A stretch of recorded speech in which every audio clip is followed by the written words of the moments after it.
Okay, what's going on, everybody? The Iceman here on this Saturday. And for those of you that did not see TNA Impact with their Ultimate X tournament last night, we're really missing out on a huge treat by TNA. Now, as I've been reporting as of late, the issues that TNA have been having, um, about their pay issues and whatnot. A lot of people, come down hard on you and they're telling you, you can't listen to the dirt sheets. But the bottom line is the dirt sheets are 50-50 right, 50-50 wrong. And as far as what they said about AJ Styles, Kazarian, Daniels, Sting, they were true. The bottom line is they were true. With all this being said, I am a huge TNA fan. Um, I've always been a big WCW fan, and I was disappointed when WCW went down to the WWE, and then Vince McMahon essentially bought them because Eric Bischoff could not find a TV deal. And without a TV deal, WCW under new management was going to go nowhere. And that would, pretty much the same in this day and age with professional wrestling, with the many little promotions that are out there. But last night, TNA put on a very good show, as they have this whole year. Unfortunately, Destination America wants more control of the TNA product than what they really should have. Um, there are reports, and I've read this to be true, that they want certain people to hold the belts. Um, and in my eyes, this can't happen.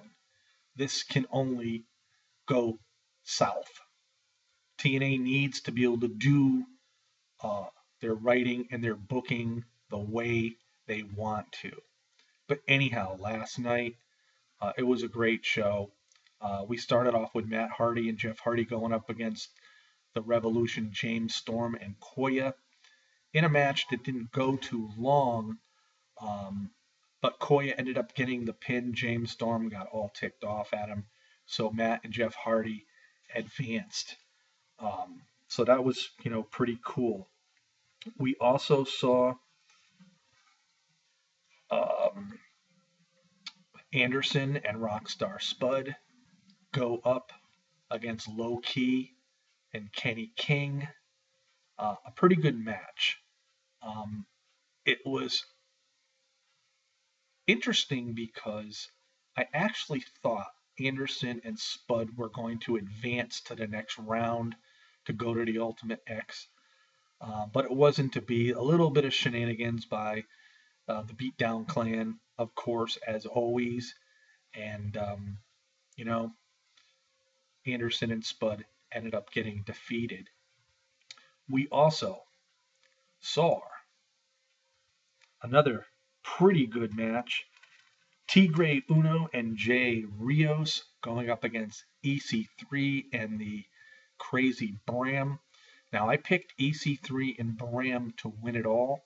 Um, Now, not knowing who was coming out the winner in this, pretty good match. Uh, uh, Tigre Uno and Jay Rios, I mean, these guys are phenomenal. Mexican wrestlers or Japanese, maybe a mixture of both, you know.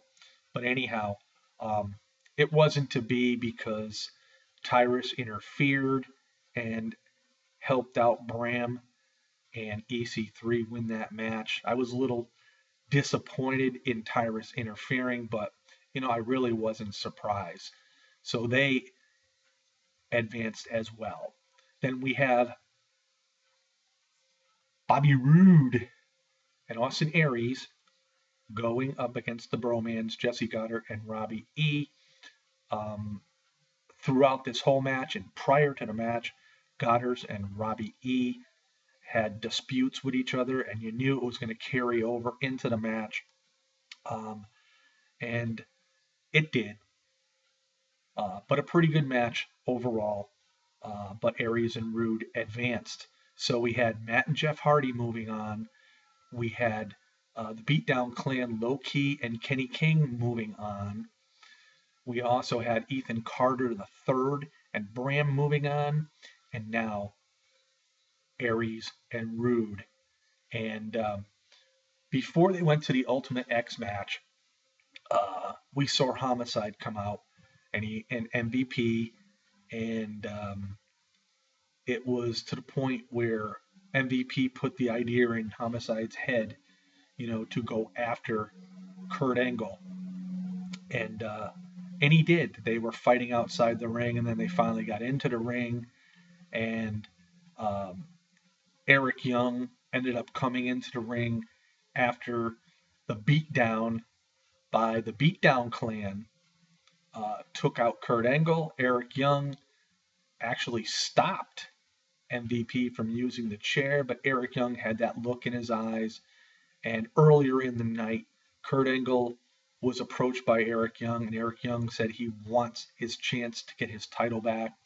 And Angle told him, I'll give it to the old Eric Young, but not to the lunatic Eric Young.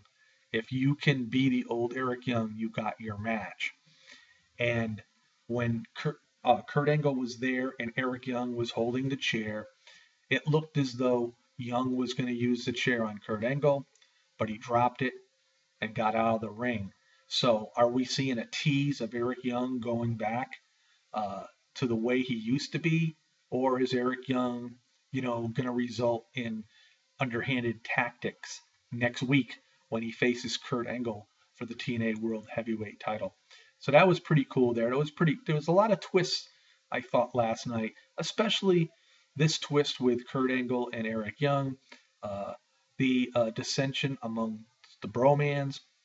And then Chrissy Hemme, of course, brought all the knockouts in the ring because they're promoting next week's TKO dedicated to the knockouts.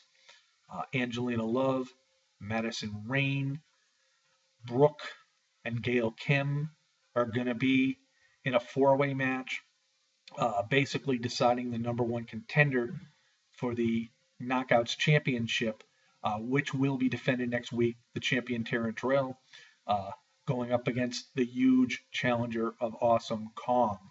So that should be interesting. And then we have the Dollhouse, which debuts next week as well, Jade and Marty Bell. So this should be pretty interesting, along with the TNA World Heavyweight title match. Now we proceed on to the Ultimate X match. Matt and Jeff Hardy, Low Key and Kenny King, Austin Aries and Bobby Roode, EC3 and Brahm. And this was a great Ultimate X match. I saw some things in this match that we usually don't see. EC3 and Bram brought in a ladder into the ring. Usually we see them climb up, the post ladders and then get on the cable to go to the belts to unhinge those belts, and that's how they end up winning. But they brought in a ladder, and they also used it as weapons. A really good Ultimate X match. But it wasn't until the very end that we saw Matt and Jeff Hardy actually use the ladder as well. And then Jeff Hardy climbed up on the cable. He told Matt to move on out. He stepped on his shoulders and he went along the cable, and they ended up finally unleashing the TNA World Heavyweight Tag Team belts in a very, very, very fun match to watch. So we now have new tag team champions here in TNA. It's Matt and Jeff Hardy for the very first time.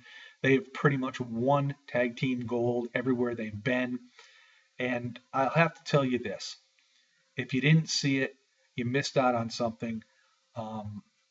Like I said, I talk about TNA when I see things that aren't right, and I only do it because I really care about the company. And I get so upset for the fact that there shouldn't be pay issues, there shouldn't be these other kind of issues. We never, it was never like that before. So anyway, next week, TKO. It's based on the knockouts, Angle and Eric Young. looks to be another great show by TNA on Destination America. I'm just sort of curious because of Destination America, wanting to control who holds the titles here in TNA. Will Taryn Terrell lose that Knockouts Championship? Will Kurt Angle lose to Eric Young? We just have to wait and find out. I can't wait. I'm looking forward to it. So again, reporting the news and rumors is just part of uh, my thing here on YouTube. Um, and like I said, the dirt sheets are 50-50. And you can't tell me that they're just dirt sheets and they're always wrong, because a lot of the things that they report do come out to be true. And that's the thing, um, and whatnot. So, you know, it's the bottom line here in TNA. I mean, they've been around long enough. I do believe, Panda Energies, owns 71% of this company since 2002, when, they financially got involved with Jarrett. And it really hasn't been until Dixie Carter has really taken over that things started going downhill. Now, nothing personal against Dixie Carter. I just think she gets bad advice. And I think you should learn from those mistakes. And, you know, you really could start producing shows like they did back in the early, middle 2000s. And, unless Pin Energy does not want to spend all this kind of money on, what they could do, then get some financial help, get someone to merge with you, and really start spending money, because with what TNA has today, they put on great shows. Can you imagine what they could do if they had more money to work with, to get more superstars, to start their pay-per-views back up again? TNA could really be a force to be reckoned with. So, those are my thoughts and those are my opinions here on this Saturday afternoon. Again, if you didn't see Ultimate X, give it a shot, give it a watch. You won't be disappointed. This is the Iceman. Peace out, everybody.